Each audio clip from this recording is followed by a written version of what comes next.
Going to school sucks because most of the things they teach you there you'll never use. Go and look at any successful person in this world. Start quizzing them on things they used to know from school. See how much they still know. Here, we'll start with you. You remember how many planets there are in this solar system? Remember, we lost one just recently. Pluto. Now, do you remember their order from the sun? You were taught it, right? Surely you were taught the order of the planets from the sun and where Earth sits amongst them, right? You probably don't realize it, that you've forgotten because you never used it. Why'd you never use it? Well, you don't have a spaceship where you have to hang a left at Mars or miss your turn, right? So, what could we be teaching kids instead of things that waste their time and that they'll never use and they'll forget and or misremember, which can be even worse? How about how to be a good friend? How to give a good apology? How not to get scammed? How to save your money? How to invest? How to delay gratification so that your investment today can turn into something bigger in the future, whether that's investing in education and learning things that are useful, or, actually saving up some cash to start a business or buy the S&P 500 or whatever tickles your fancy as far as making your future brighter and better goes. So if you look at the world's most successful people and you see that they've all forgotten the same things, maybe you should stop teaching those things. Let's take history, for instance. One of the greatest things history can do is prevent the same mistakes happening in the future.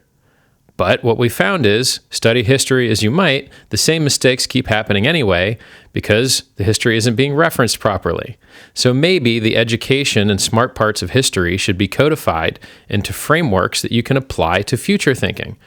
And if history was so great anyway, you'd see people learning from the 10 times larger number of experiences they've seen people have through film. The protagonists in films have overcome obstacles and done great things hundreds and hundreds of times, probably per year per person. And you have to wonder how many times those learning experiences, learning through the mistakes and successes of others, have really paid off for people in general.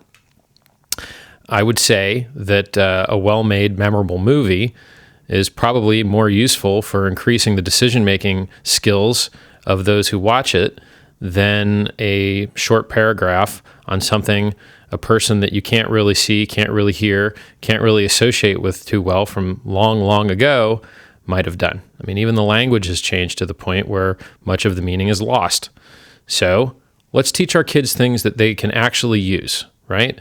Let's perhaps let them specialize. If in this world the most valuable knowledge is the least abundant knowledge, then teaching everyone the exact same things makes all of the knowledge that they have the same amount of valueless. Why is it that when you graduate from a good high school, the only jobs you can get are terrible? Shouldn't you be able to earn a living and do something good for the world or good for yourself as soon as you graduate? What the hell were you doing with your time? Take, for instance, software. The majority of people spend their day staring at screens, and those electrons tickling those pixels to make colors to go into your eyes are managed by software. And most of the things that you'll see are managed by software. So we live in a world where software is insanely profitable and consumes tons and tons of human consciousness, but they don't even teach it in school for the most part. What a terrible idea. The world's changed massively in 100 years, but the education system hasn't. So let's let people specialize. Let's let them not waste their time. Let's make it more than just some place where you go to be babysat. And then when you graduate, you can feel proud knowing that you can do something useful.